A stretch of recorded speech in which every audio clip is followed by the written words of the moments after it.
Hi, welcome everybody back to my 32 fan series where we are talking to one fan from every single NFL team. And I wanted to welcome you all in. So I will let you both introduce yourself, but first I want to say a couple of things. If this is the first episode that you're listening to, there are other episodes. There's 31 either before or after or at some point. So there's that.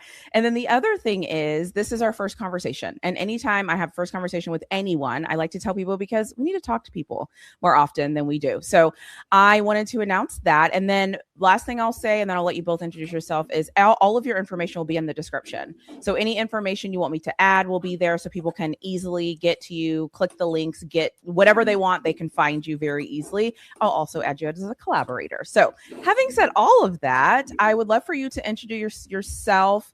I guess I need to do a good job at calling on you so that we can keep a little organized here. So I'll let you go, Pete. And then, we'll just start with you, Pete, and then I'll try to go back and forth, but don't hold me to that. Works for me. Thank you for having us. My name's Pete Collins. Like you had said, I'm one of the two hosts. Divish will introduce himself next of the Foxboro Fellows Podcast. We're part of Boston Sports Zone, and we cover exactly that, the New England Patriots. So we're looking forward to this conversation here today. Divish? Oh, yeah. So I'm Divish Sachdeva. I'm a co-host of the Foxboro Fellows Podcast as well, doing that show for Pete started that about 6 months before me, so I think we are total as a show running for 3.5 years. I've been a part just slightly over 3 years now. I think it was March 2024. You came in at like episode 16. We're on like it was like 70 something. Yeah, you've been here since we definitely have been since I've joined. We've been pumping out content, but love the Pats. Been a Pats fan since I was 8. So nice. Excited to have this conversation today. Since 8? How long have you been a fan, Pete? Probably since age 8 too. We're just different ages ourselves, so we just came into the timeline at different times. But right around like the end of Bledsoe, right at the beginning of Brady. You know, Brady came in around age 11 for me, so I saw a couple of years of the Bledsoe years. Yeah, what a great time to become a New England Patriots. Yeah, just Boston sports in general. Amazing. Oh yeah, that's true. I mean, that's true. Yeah, to me it was like I became a Patriots fan for Tom Brady, and my first year being a fan was the Tom Brady ACL year. So I was like, and it was like also like I'm also an Arsenal fan, and they just won the Premier League for the first time in my life. So it's just been one of those things. Like I thought I was just cursed as a sports fan when because I was like, I can ruin what's looking like the best career trajectory anyone has ever had by just liking the guy. I felt like I was bad karma, but at least we've turned it around. I love that. So how is it being a Pats fan right now? Like, obviously you go to the Super Bowl and it didn't work the way that you were hoping it would work, but how is it being a Pats fan? Like, I'll tell you my opinion and then you all let me know what you think. I feel like the Pats almost like excelled too early. They were almost like way ahead of like schedule in my personal opinion, but I would love to know what you all think. You're Patriots fans. You're living it, breathing it, eating it, and all those different things. But I would love to know how you're feeling right now being a Patriots fan, minus all the headlines. We're not talking about any headlines, okay? We're talking about football this episode. That is what we're going to focus on. So let me just get that out of the way. So yeah, how are you all feeling right now being Patriots fans? They definitely overachieved. And I mean, if you ask Division, we have to say they overachieved. Our predictions for the team was around 9 wins. They obviously won 14, made it to the Super Bowl. We didn't know if they would even make it to the playoffs. So everyone outside of the building says they overachieved. If you ask anyone inside the building, they all say, no, this is what we planned on doing. We're trying to win championships here in New England. And that's what it feels like to be a Patriots fan. It feels like a team always trying to win championships, and it's nice to be a part of something like that. Yeah, I definitely agree with that. I would say, I think we are ahead of schedule in the best way possible. Like, because, there's also a lot of cases around the NFL where teams get ahead of schedule in a bad way. That I feel like that Commanders team is a very good example for that. Like, you see they were ahead of schedule, and you see Jaden Daniels perform at an incredibly high level. And then you look at that and you're like, oh, that was the oldest roster in the NFL that season in average age. I think the average age was like almost 30. It was just under, I think it was 29 point something. And I feel like with the Patriots, feels like the exact opposite, that our two best players are still on rookie contracts. like I would say one of our best defensive players in Christian Barmore is on one of, if not the most team-friendly defensive tackle contract in the NFL. And then the players that we've gone out and shelled out a lot of money for, Milton Williams, Carlton Davis, are performing at the level, which, like it is come together in a very good way. Like we're ahead of schedule in a way that like the players that we hope would develop are developing at a trajectory that's higher than what a lot of us expected. And then while we could bank on their rookie contracts, the players we went out and shelled out money for are also at par or above market with what their contract is. So I think that is kind of working out really well. Like obviously like NFL kind of stands for not for long. So like we will see like how much of this is sustainable, how much of this roster building or just player performances in general are sustainable. But based off the sample size we've seen in the past, it feels very sustainable. Okay, I love that. So let's pivot to the draft a little bit. How did you all like the draft? What was one word you'd use to describe the draft, Pete? Functional. That's the word I would use to describe the draft. And I wouldn't want the Patriots to take that, or any Patriots fans to take that as an insult. Like functional's good. I like functional. It, yeah. It's not a win the internet draft. And I put air quotes around that for anybody listening. Like you're not going to be like, oh, wow, they drafted this flashy wide receiver or this flashy player, right? We drafted a tackle at 28, right? Like traded up for a tackle, not exactly the sexiest move, but it addressed the needs of the team. Offensive tackle, edge, tight end. Those are the positions that we needed. We dipped into the defensive back pool. We double dipped at offensive line and edge, maybe at edge. We don't know if our 7th round edge player is actually going to make the team, given his off the field issues, but and injury issues to add on to that. But yeah, I think this is a team that's giving his young QB a chance to be competitive with the offseason additions going back to free agency prior to the draft. So yeah, functional has been the word I would describe as the draft, and you could apply it to just the offseason in general. It's just been a functional offseason. That's my one word. Okay, that's a good. I like that word. That word is very functional too. I like it. Nailed it. I was just gonna say it's been, from a roster building standpoint, it's been a functional offseason. Yeah, there has been some dysfunction this offseason. We're sticking to football here. Yeah. It's just like, yeah. Okay. I will be honest here. Let's just do it one time. One question. How does it feel going through all of this right now? Because it's kind of like the season ends, you lose the Super Bowl. That's not great. You're kind of like, okay, but we're close. We know what we're doing. We have our quarterback. We know what we need to fix. We know what we need to do. We're getting things moving. And then this, whatever you want to call it, air bubble or whatever's in the atmosphere, can you feel it as a fan? Or is it just like, I'm focused on the players, I'm focused on OTAs? Like, how is it being a fan of the team where there is so much noise? Let's talk about it that way so that we don't actually have to talk about it. Yeah. It's just like the track record of teams that come off a Super Bowl loss is terrible, right? We knew that going into the offseason. Teams that, there are teams that have lost a Super Bowl the year before, or essentially it's a 50-50 chance based off the last 15 years that last 16 years, if you were going to make it to the playoffs next year. Yeah. And I think that was a daunting enough feeling going into the offseason, knowing that your team overachieved. And to me, it just feels like this is the last thing that we needed. And sure. Obviously, I think the roster building, from a roster standpoint, I don't have a lot of huge criticisms of this offseason.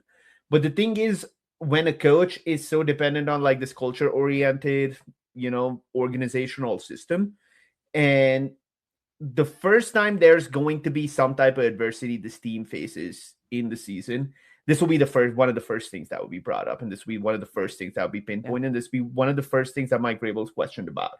So I think that is just not a good feeling. That last season we started the season 1-2. Again, we lost to the worst team in the NFL in the Raiders week 1.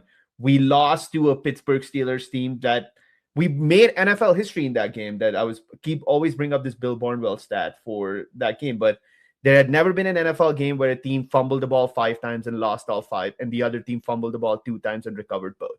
That's literally never happened in the NFL. And we lost 2 out of our first 3 games in that fashion.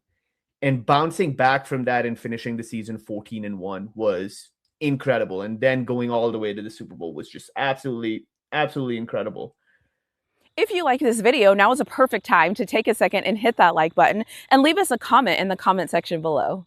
It just really feels like there was an underdog mentality then when we were 1-2. If we start this season 1-2, instead of an underdog mentality, there'll be a frauds mentality when it comes to, both, hopefully not inside the building, but definitely outside the building. And I feel like this is just not something that's super helpful to that cause. It's just in the way. Yeah. What do you think, Pete?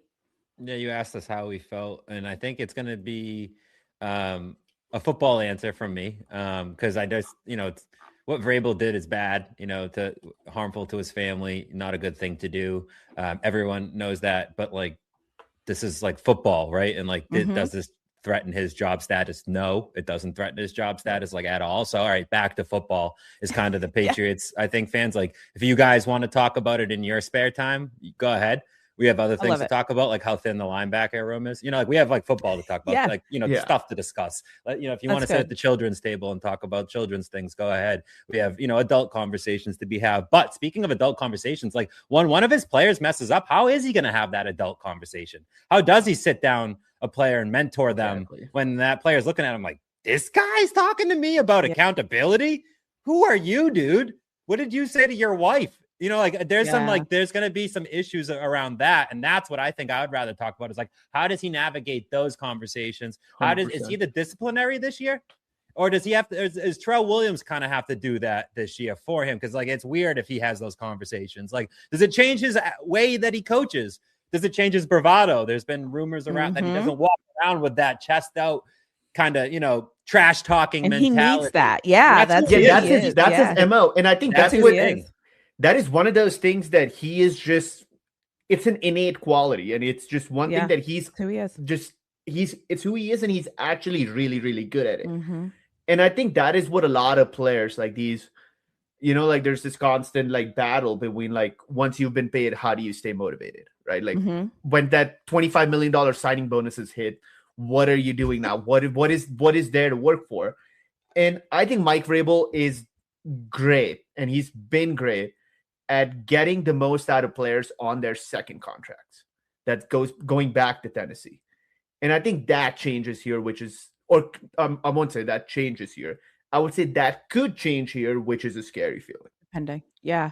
And from the outside looking in, I like that we could talk about all of the stuff outside of the field. Like we could do that, but we're not. I also feel like that is where it's going to show up, is not when things are going great, is as soon as things go bad, or as soon as training camp gets too long, or it's too hot, or, whatever it is, right? So-and-so's rolled his ankle, but is he really hurt? Or is he like all of those like nuances now where it's like, I need my leader to stand up for something and I need to trust that you really believe that. So I agree with that. So listen, we did our part. We had our moment. Now we're moving on. So now that we talked about that, thank you both for engaging in that. So who do you think, who's a day 2, day 3 pick that you feel like is going to end up being a steal as you kind of look at this roster, as you think about some things that you're really hoping is going to be the guy, or maybe not the guy, but just somebody that you're like, you know what? I knew when we picked him that was the right pick. Who would that be for you? It's David. Say it. David. Okay. Yeah. Keep correcting me, by the way. Oh yeah, of course. But I would say this has been a guy like we were talking about this earlier on in the draft process when we knew that we didn't know like what trades were going to look like. We're at pick 31, and I said we could honestly just trade like even 5. Like if Ty Simpson's falling and one of these QB hungry teams is wanting to move up in the late first, I would be so happy if we just like trade back like 5 to 7 spots and just get Gabe Yakus there. And it ended up being the exact opposite way, that we traded up from our 63rd overall pick to like in the mid 50s to get Gabe Yakus. But he is just like, there's so many things that are just, like day one coaching points is how I like to look at them. And you don't have to have any of those discussions with him. Those things are already there. Like the guy coming from a Brett Bielema team, like being coached by Brett Bielema, who Patriot fans are very familiar with. there's that level of trust there. You know that effort's not going to be an issue. You know toughness is not going to be an issue. You know motor is not going to be an issue in a lot of these plays. You know that foundationally most of the technique stuff is there. It feels like that is, and pass rush is a huge need for the Patriots on top of that. You know that there's a way for this guy to be deployed as early as week 1 in some type of, pass rush, like more of like a designated pass rush style role. And then he has everything that you want from, a top 50, but not a first round pick or top 60 in this case, would just like the things that you would want to see from a player that you feel confident about, that this guy will earn a second contract with this team. And I think he just feels like, I know it's just our second round pick. Calling a second round pick is, especially when you traded up for the guy, it does not quite feel like a steal. But with how I saw him coming out of college, I would say that he feels like a steal. Okay. What do you think, Pete? Yeah, I also had Gabe Yakas written down. But the reason is he's a Vrabel guy. Like he's a violent man. And that's exactly who Vrabel wants on his defense. And he has a realistic path to actually playing this year too, which helps him be a steal, right? Like if you get actual year 1 performance out of him, that helps. But since Divish and I think alike, we often come up with the same answers. I'll give you a different answer than Gabe Yakas. Okay. Jam Miller. Yeah. 7th round running backs, our lottery picks. I'll say that. But this guy's good. And he has a real path to the roster too. It sort of fits the same take I just gave you. We have 2 running backs, Stevenson and Henderson, locks for the roster. 3rd running back's wide open, right? So Jam Miller definitely sees his path to the roster. He's a late round draft pick, like I mentioned. He could make the team because he can also play special teams too. It's not like he's just a dedicated running back. So he actually has that path to the roster. So maybe it's not year 1. Maybe it's more year 2 and year 3. You see a little bit more of the Jam Miller effect. But yeah, I think he would be the other player that I would highlight outside of Yakas in this draft. Yep. And then to add to that, the steal factor of that, to add to Jam Miller's case, will be that Ramondre Stevenson, he's under contract for 2027, but 2027, he has no guarantees built in. So it's essentially just like, I think, a $2 to $3 million dead cap hit. And the Patriots have an easy out there, potentially, even though I'm a huge Ramondre Stevenson guy. The other thing there is too, is like when you have this like special teams core built or core skill set built, and you are the running back 3 on the roster, you just need a couple rotational snaps in your rookie season to just kind of get a feel for that game. That's all you need your first year. And I think he has a path to just get that, because nobody's expecting a 7th round pick to, be a 1,000-yard rusher as a rookie. No. But we just want him, if he is... Oh, if he is, then that is like that. Then the steal prediction is the best prediction ever. But all I'm hoping for is like, can Jam Miller earn himself a backup running back role by the time he's due for an extension? And there's a path to that, right? And as long as that is a path for it, for a 7th round pick, that will be a steal. Yeah. So you both kind of said who you thought was going to be the biggest immediate impact in your 2nd round pick. So I'll ask, is there a player that you all passed on multiple times or throughout the draft that you like before the draft, both of you were like, man, if we could get him, and then he just happened to be there, that you think might come back and haunt you? Or who would that player be where you're just like, man, if only? Kyle Lewis.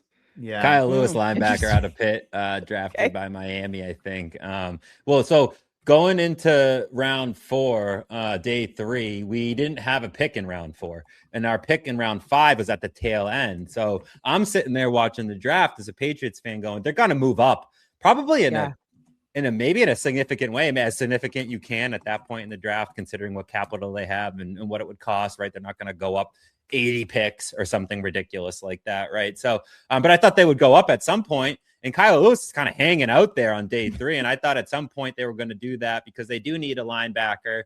This linebacker room is really thin. After Spillane and Christian Ellis, it gets really thin. So I thought Kyle Lewis would be a player that they could have moved up and went and got. But Divish will probably give you a far superior answer, being the college football nerd that he is. Yeah, I love that. Go for it, Divish. Who is your guy? I mean, Kyle Lewis was one of my guys going into the draft for sure. I had a very high grade on him.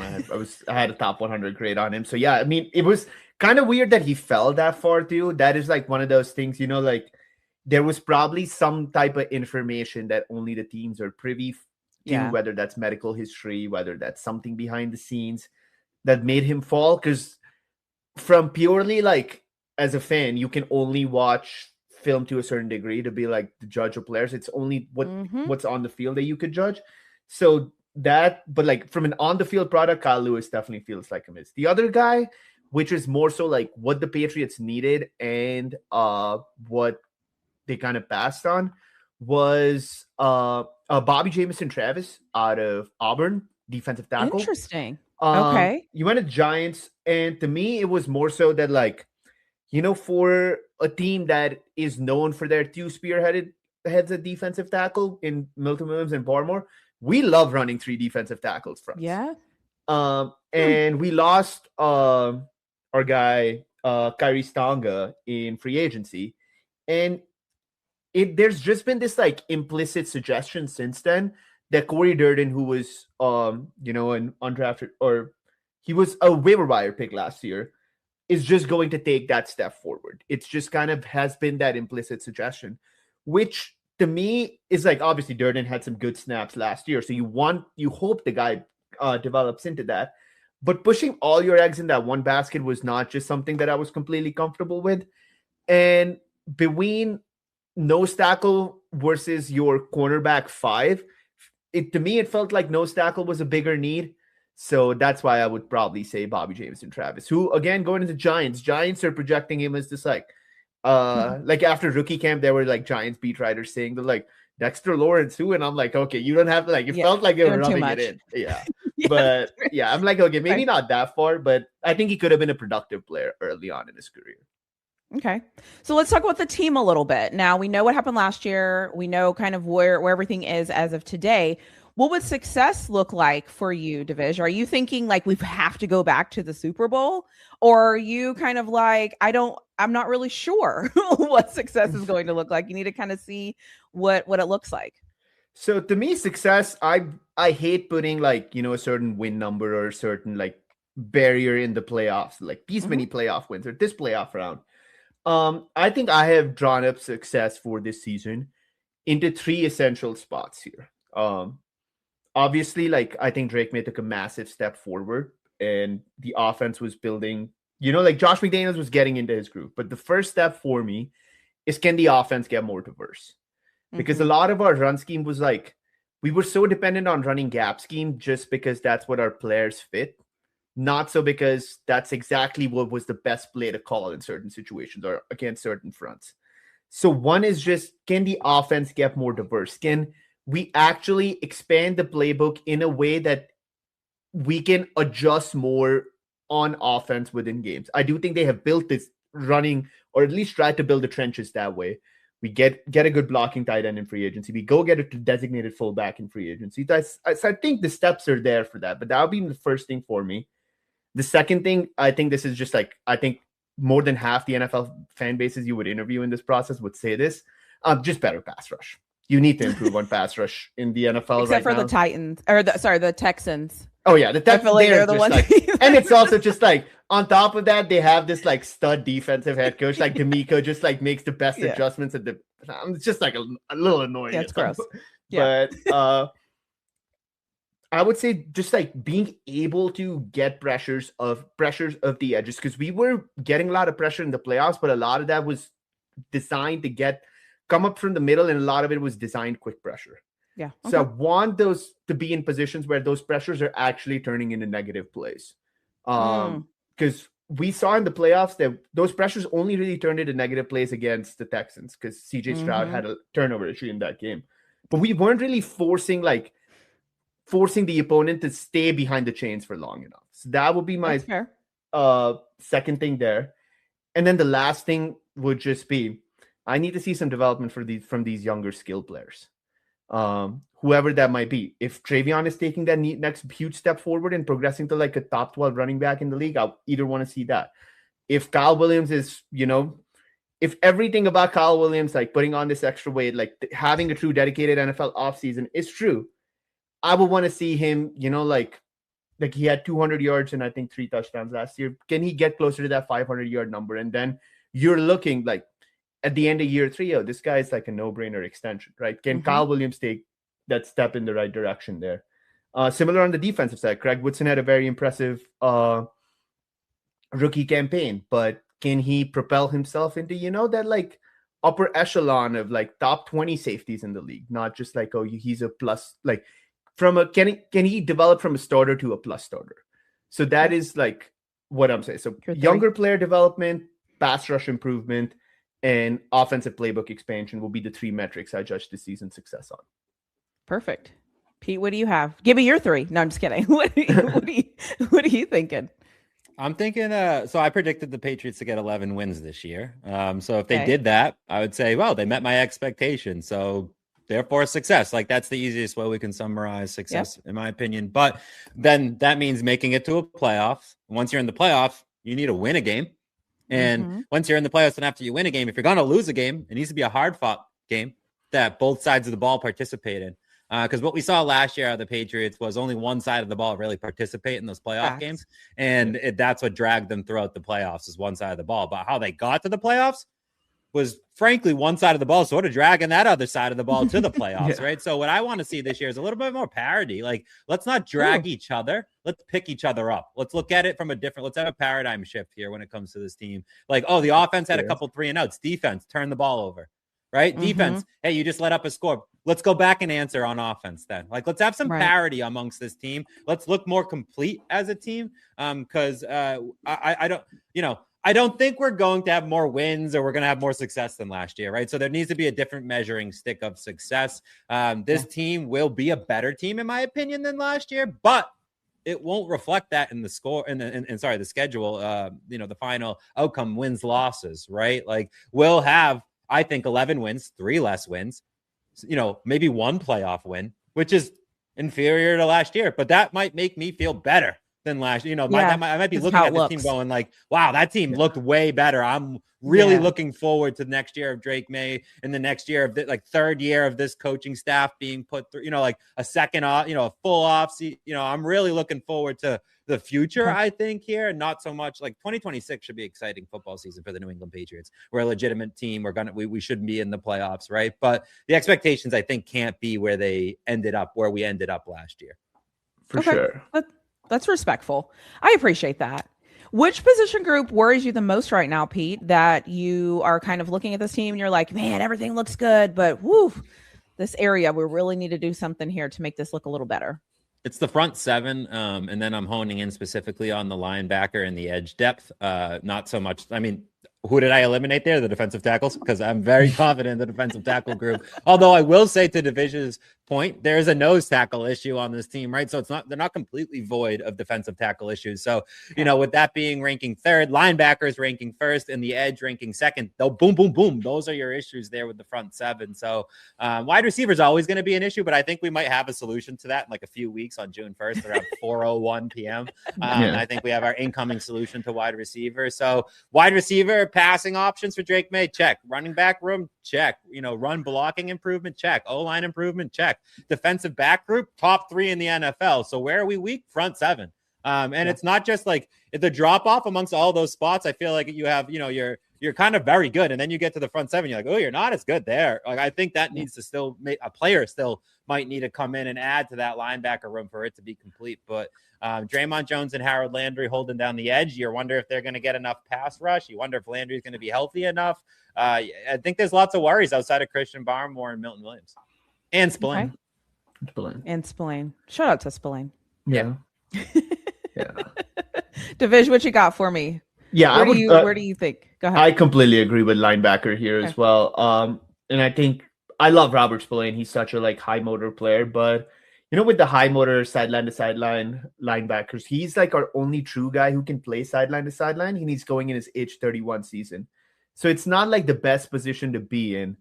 Obviously we drafted a guy in the 6th round named Obiazor out of TCU, and you hope he develops into that sideline to sideline piece, but he is more so, kind of like your weak side downhill linebacker.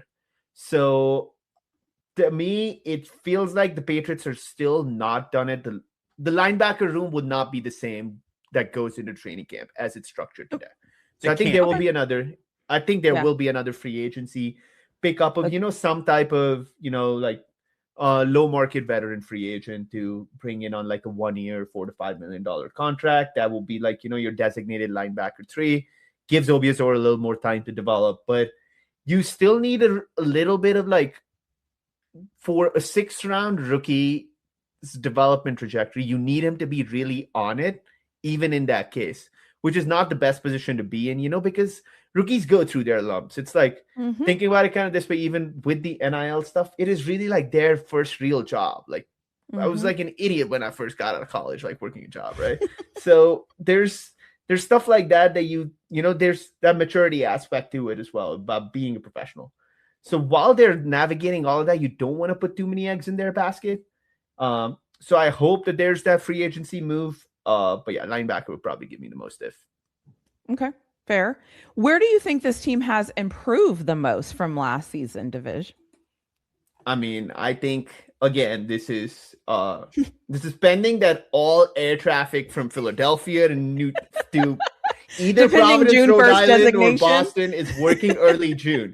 If all air traffic is working and all communication lines between Foxboro and Philadelphia are okay, then I would say it's wide receiver, right? Because you're obviously, like I was talking earlier, that the team is very high on Kyle Williams taking that second-year step forward. You essentially get a Stephon Diggs replacement at a fairly reasonable contract with how free agency generally goes for wide receivers in Romeo Doubs, who to me is like an incredibly underrated player. And I feel like that sometimes when you get a free agent that truly hit free agency, not just like a lower market free agent, I love to see how the fans that lost that player react to it, like to kind of see like what the mindset is there, how they feel. And every Packers fan's reaction was, we need bucket. I feel like Romeo Doubs can really step into that role.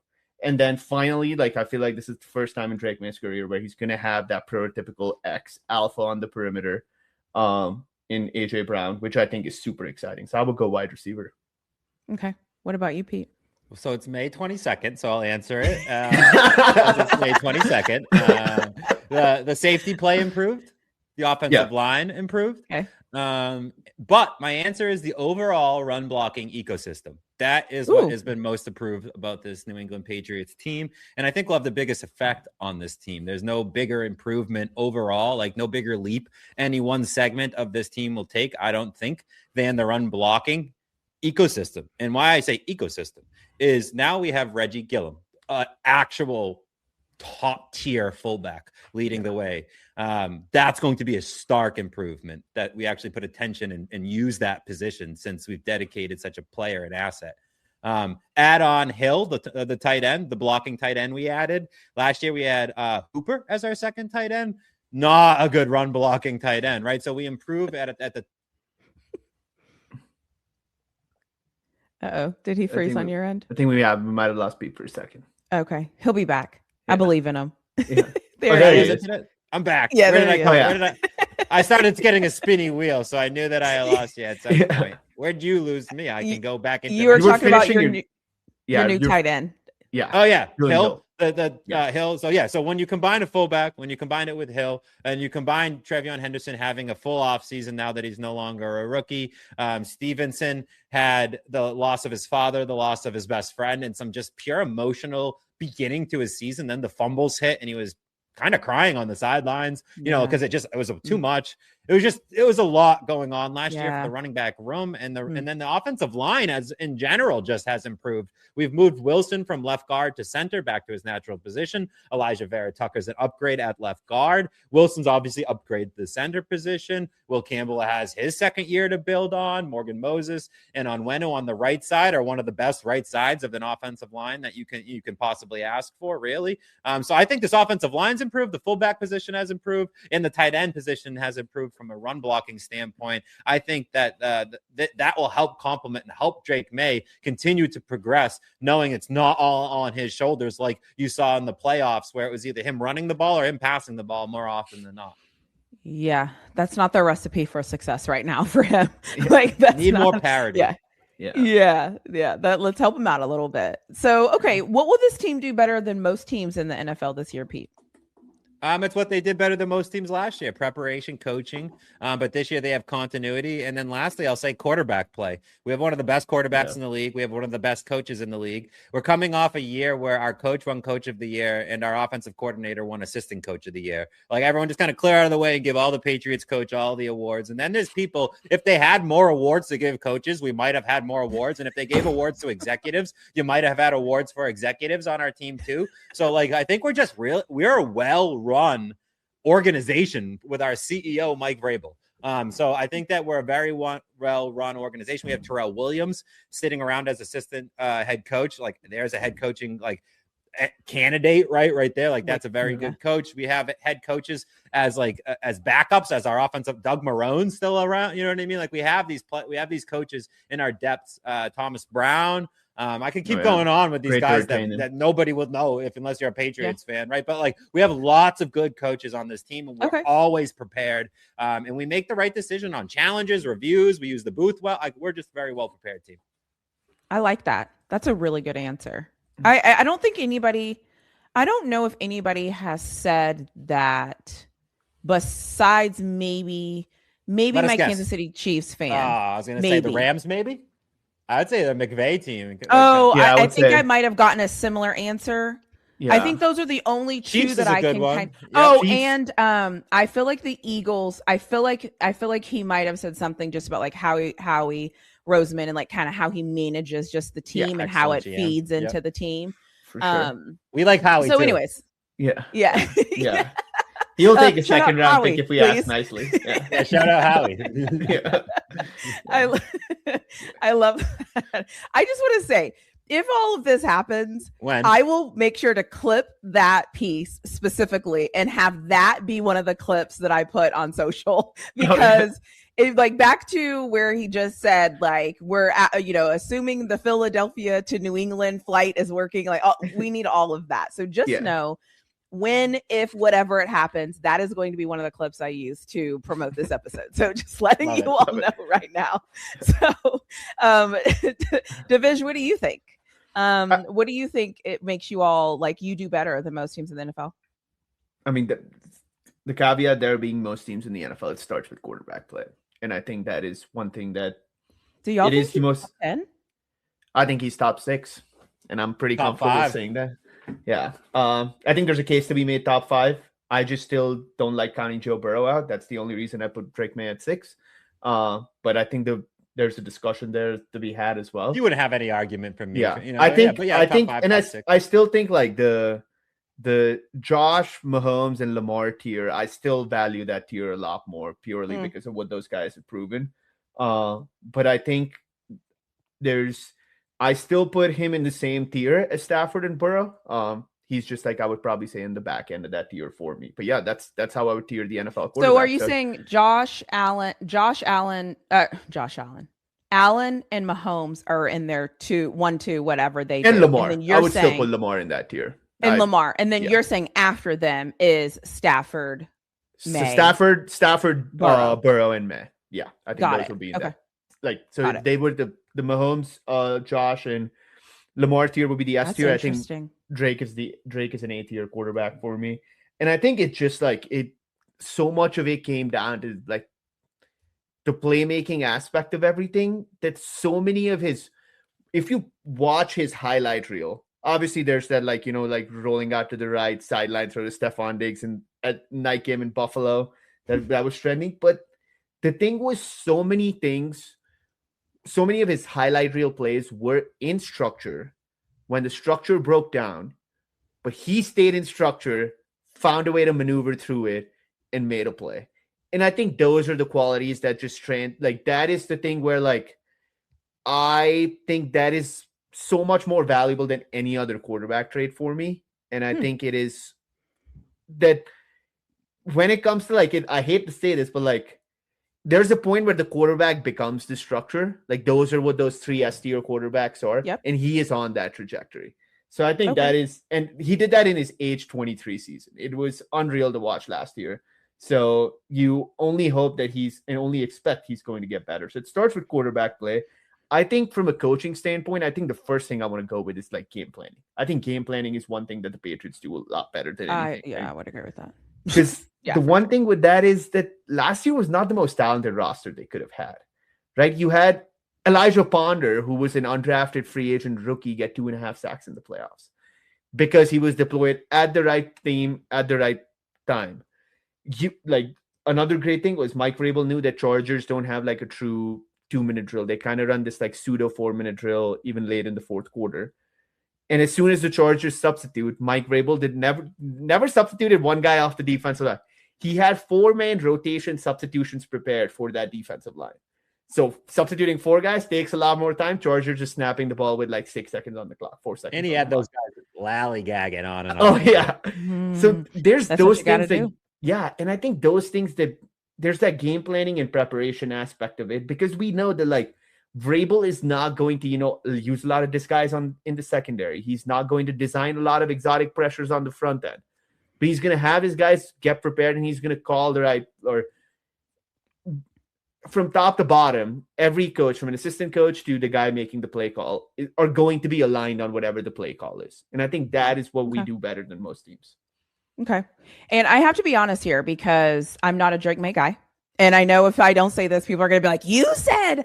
I thought he had a great regular season. I thought in the playoffs, he was not good at all.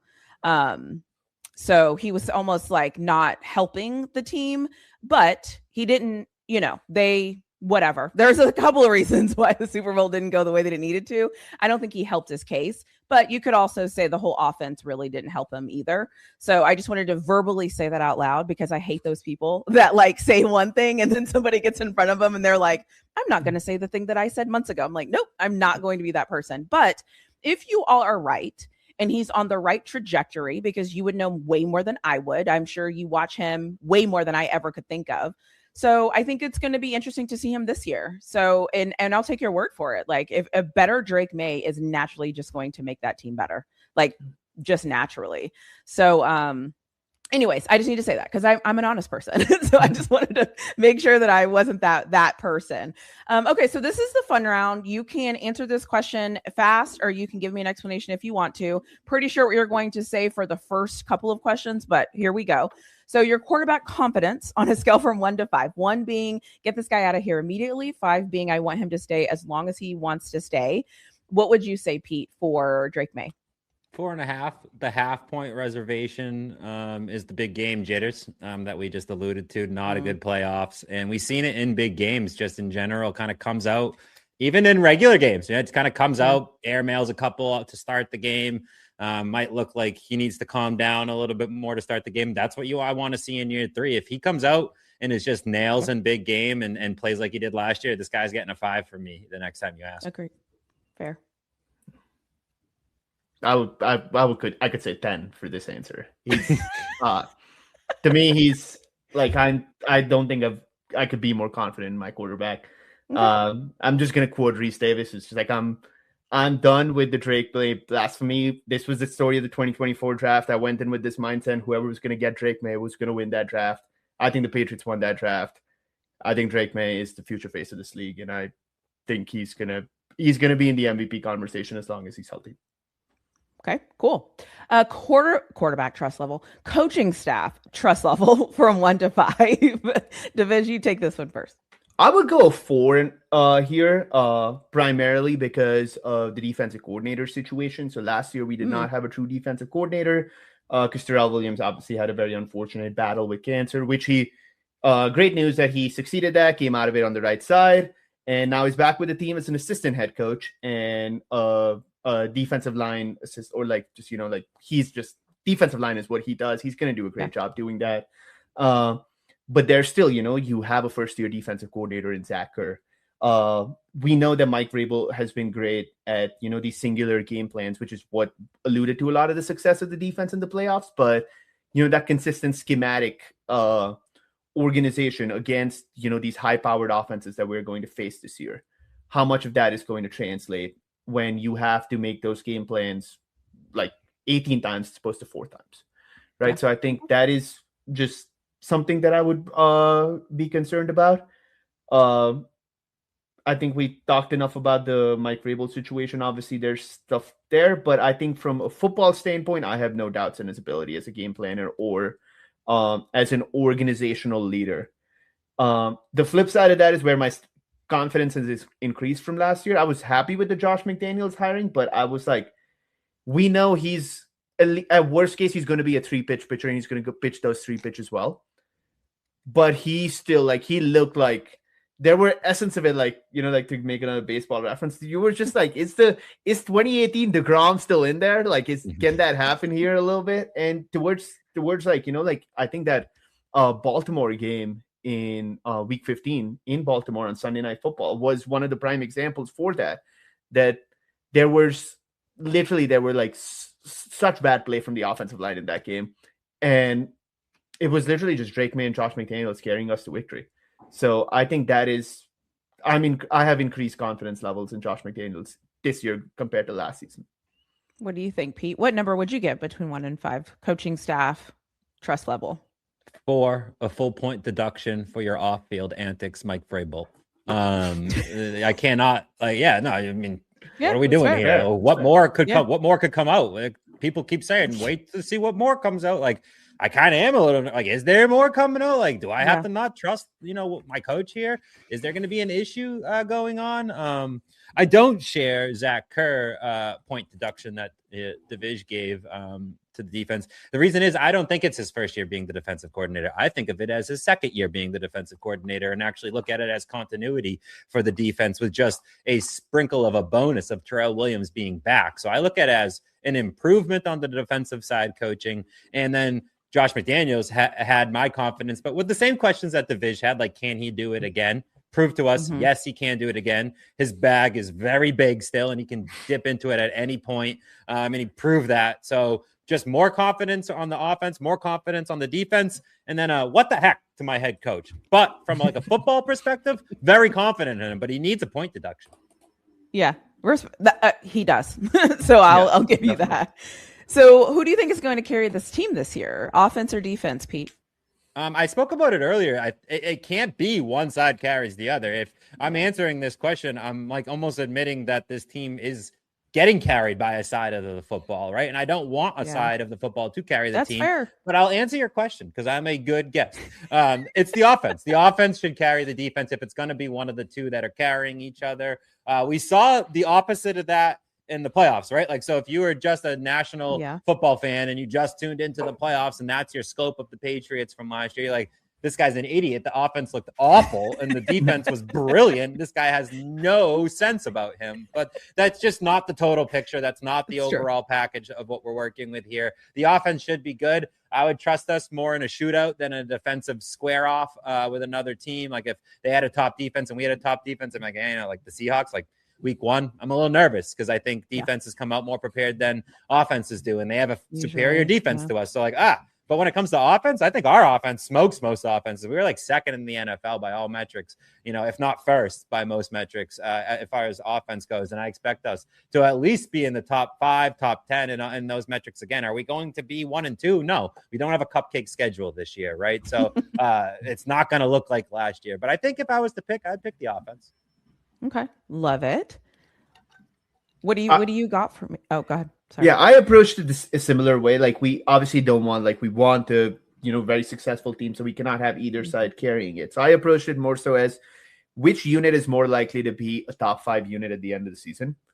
And I'm going with the offense as well. I think this offense, as good as it was last year and as easy as the schedule was last year, left a lot on the table still. They left a lot of meat on the bone. And I think a lot of that goes away or comes to fruition, I should say, with the offseason additions and then the correct steps we expect forward from our young players. So I think I'm going to go with the offense. Okay. If you could trade drafts with any other team, so that team gets all of your players and then you get all of their players, who would you trade drafts with, Divish? Or if you would trade drafts, who would you trade drafts with? I mean, this is like, I never thought in a million years I was gonna say this ever. Are ever. You doing it? It comes to the nature of, like, because the NFL draft is kind of a crapshoot. You're just taking shots at the cardboard. So the amount of picks that you have and amount of high picks that you have generally yields to a higher success rate. I would happily swap drafts with Cleveland Browns, man. That's my pick too. Crushed it. Okay. They Cleveland? crushed it. It's like that's how we don't have AJ Brown. I wouldn't do that though without AJ Brown. If we have AJ Brown, that makes no sense. Oh yeah. Yeah, but still, it's still like just the amount of good players they got, man. Like they got Denzel Boston in the second round. They get Casey Concepcion from just like falling to their lap. They trade back and still get the top tackle on the board in Spencer Fano. It's like, who would have thought like Andrew Berry was going to be the best GM coming out of the draft. He had a very good draft. I think the Browns is like the only other team that I was considering because of the pass rush stuff was the New York Giants, because they got Arvell Reese super hot while still, being able to get an offensive tackle at 10 in Francis Mayoa. So I was considering the Giants, but it's got to be the Cleveland Browns. They just had such a good draft. Pete, you said you agree? It's the Browns, but that's only if we don't get AJ Brown. If we had AJ Brown on the team, I changed my answer to the Cowboys. That's who I would go with. More defense. I mean, they went safety first, Caleb Downs, right? Like adding a third safety or something division. I have been kind of pounding the table for go big nickel, get a third safety. So that would have fit what we wanted. Then they went edge. And what did I say? The front seven needs help. So edge, certainly it tackles that position. Then they go tackle. Well, we need a tackle. Then you go corner. We need depth at corner. They triple dip at edge. And I'm like, oh yeah, that's exactly what we need. And then they sprinkle in a wide receiver to end. We always need to take a shot at wide receiver. So it would have been a Patriots-esque draft if that's what we did. They had the 11th pick and the 23rd pick. Those are both ahead of 28. So you're just going to have a better outcome if you're picking there than here. So that's that's my with AJ Brown answer. But the Browns is a layup if you don't have it. I like layups. So, if you all, I'm actually interested about this one. If you all had a, this always happens to us moment, like here we go again, freaking the Patriots every week, I get so excited. And then of course we're going to do this thing. What would that thing be for you all as a Patriots fan? Like what always happens where you're like, this always happens to us. Like it doesn't matter. This happens to us. What you got for me, Pete? It's got to be the Vrabel thing. Like, oh, we make it to the Super Bowl. So that would be my first answer, making it to the Super Bowl. That's stuff that, of course this happens to the Patriots, right? Like that would be the easy answer. But the second answer would be, of course, some sort of controversy or some sort of kind of like what Patriots fans view as bull crap, but the rest of the league was like, oh yeah, let's focus on this real hard. Yeah, but we just don't care. Like with the Flakegate, you guys cared way more than us. With Spygate, that's way more than us. With Mike Vrabel, you guys just cared way more than us. We just didn't care. Like we were more like annoyed by y'all that you talked about it for that long, and that's kind of where we're getting here with this. So it's very Patriots-esque to kind of just be annoyed at the off-field stuff and want to talk about the thinness of the linebacker room, but nobody wants to talk to you about it because they just want to ask you about Mike Vrabel and Diana Rossini, and you just don't want to talk to them back about it. This always happens. Of course, we can't talk ball. Yeah, that's a really good one. Yeah. What do you think? What's one that that's a really good one, actually, going through the history. I think that is probably I cannot top that with my answer. That's pretty good. I think I'm going to go with this more so late, mid 2010s on Patriots. It's just this fear in my head that Paul Campbell does not take a step forward. Caleb Lowe is just not good at football. And the story continues that the Patriots the team that spent the first round pick on Isaiah Wynn, the team who had tackles on the board and drafted a guard out of Chattanooga State in the first round. This is going to keep happening. And it's just this team cannot build a functional offensive line since essentially I'm going to be honest. We took a shot in the dark with Shaq Mason, it worked out, and we took a shot in the dark with Joe Tooney, and it worked out. That's how we had the good offensive line later on. We never really like truly had a good process at offensive line, even like mid to late 2010s.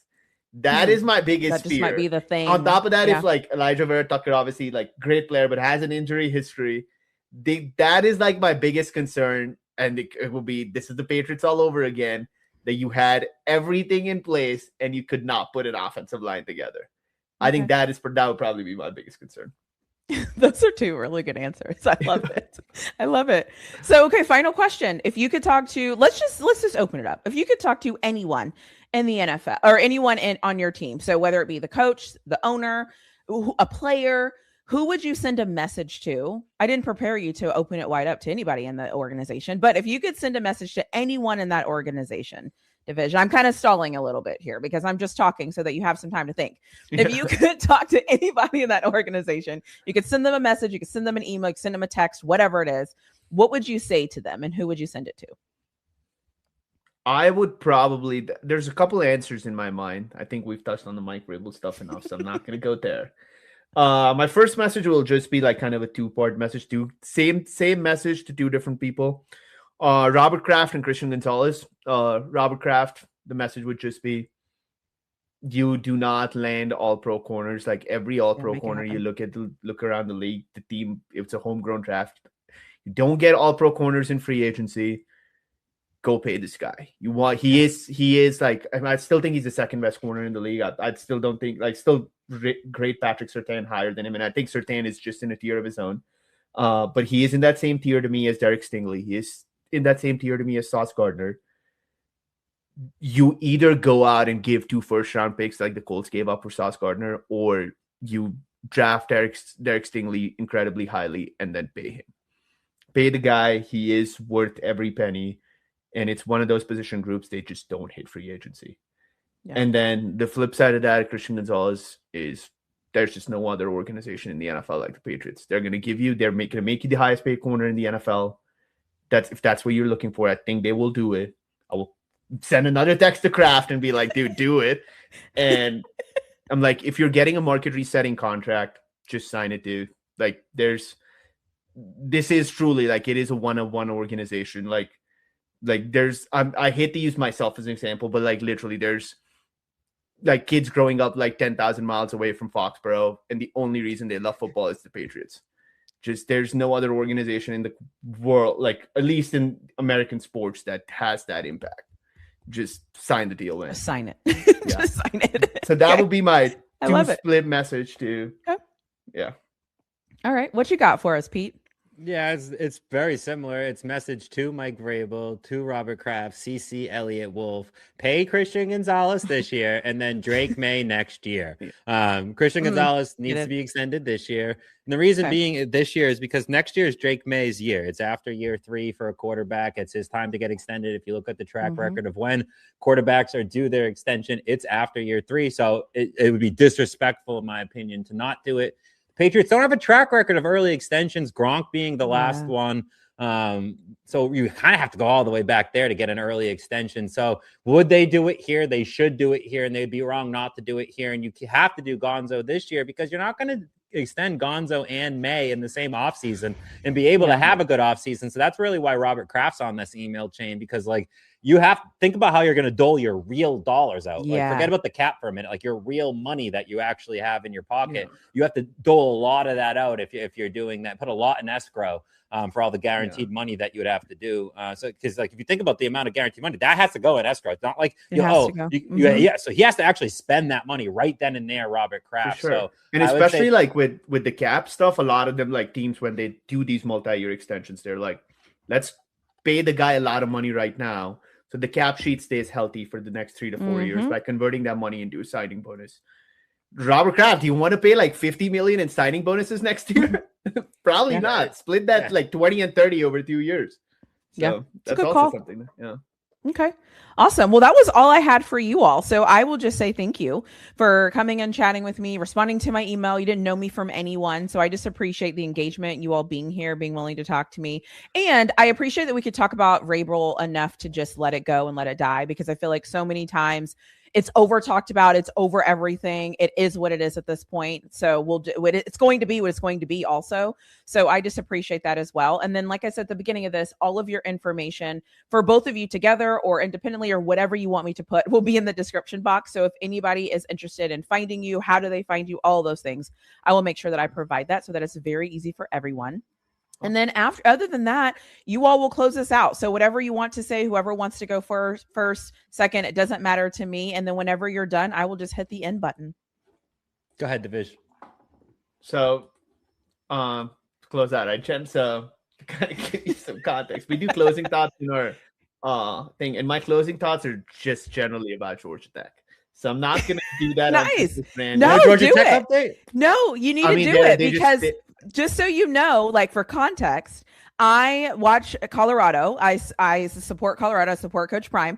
Colorado plays Georgia Tech first game of the college football season. I have a ton of college football people. Yeah. Yes, I have a ton of college football people that watch. So you are right on cue. So you talk about Georgia Tech. Go for it. All right, perfect. So I'm just gonna use this Patriots fandom or claim the other Patriots fans to be like, you like Mike Vrabel, you will love Prentke. Hop on the Georgia Tech football bandwagon. I think this is one team that is going super underrated right now. I don't think that's successive last year when I don't think they're going to start 8-0. Let's just put it simply. That's not going to happen. But from when it comes to ACC recruiting and how, just recruiting is tiered down in college football, where there's this 2-tier recruiting with just for the Big Ten and the SEC. And there's this 4-tier recruiting for other power level schools and then recruiting for everyone else. I think Georgia Tech is really, really recruiting at a very high level, both in the portal and within their tier. Getting Justice Haynes out of Michigan, he's one of the best running backs in college football behind a very, very revamped offensive line, very fun offensive line, and an offensive line coach at head coach right now. It's going to be a very fun team to watch this season. Raiders fans, you also hop on the bandwagon. Fernando's little brother's our quarterback. Alberto Mateos is playing quarterback for us. So Raiders fans, come on in too, even though we'll probably be you week 5. But hop on the Georgia Tech bandwagon. I think this is just, I'm never going to say that this is going to be like a national championship contender. I don't think that is currently in the cards with how NIL is structured. But this team will be in contention for the ACC as long as Brent Key is the head coach and the current system's in place. Shout out to him and thank you for the Georgia Tech update. And you know what? Before the season starts, I might reach out again. Now I need some Georgia Tech information. I appreciate that. Awesome. Yeah, I'm looking forward to that. I live in Denver. I was at the CU Georgia Tech game last year in Boulder. I'm in Atlanta literally the weekend before for my sister-in-law's wedding. That's awesome. So I was hoping I could extend the stay, but just could not this time. So, but I think I'll probably be in campus for like a late season game, probably against Wake Forest or something. Okay, noted. I love it. What you got for us, Pete? I'll give you a little cool schedule tidbit since the schedule's been on my mind lately for the New England Patriots. The Patriots open up on a Wednesday night. We have 2 Thursday night games. We obviously play on Sunday. Everyone does. We have a Monday night game. So you're hitting all the days of the week besides Saturday, because as you know, at the end of the season, Saturday and in week 17 and 18, we have 2 TBDs. So the Patriots have a chance to do a kind of unique thing and play on Wednesday, Thursday, Saturday, Sunday, and Monday, all in the same season, which would hit, I think, the football schedule cycle is what you would call that. So I'm looking forward to hopefully that 17 or 18 being flexed. And we were talking about it on the pod last week, Divish. That week 17 game against Denver has a real chance to be that Saturday primetime game. 100%. So I'm going to take a shot in the dark and say the Patriots play on every eligible calendar day of the week in 2026. Yeah. Also, that led to this dumbest, my most hated NFL stat. Because you guys remember that COVID season when that Tennessee Steelers game got pushed from a Sunday to a Tuesday because a lot of people tested positive, and that was the only Tuesday game the NFL's ever had. Which is why now it's just this team that the only teams that have played on all 7 calendar days are the Tennessee Titans and Pittsburgh Steelers. And I'm like, of all teams, those 2 Steelers maybe, but the Titans. I love it. Well, thank you both. I appreciate the good nuggets and the good facts. And hey, we'll have to do this again sometime soon. Who knows? We'll figure it out. It's a small world. We'll figure it out. Thank you both. Thank you. Thank you so much.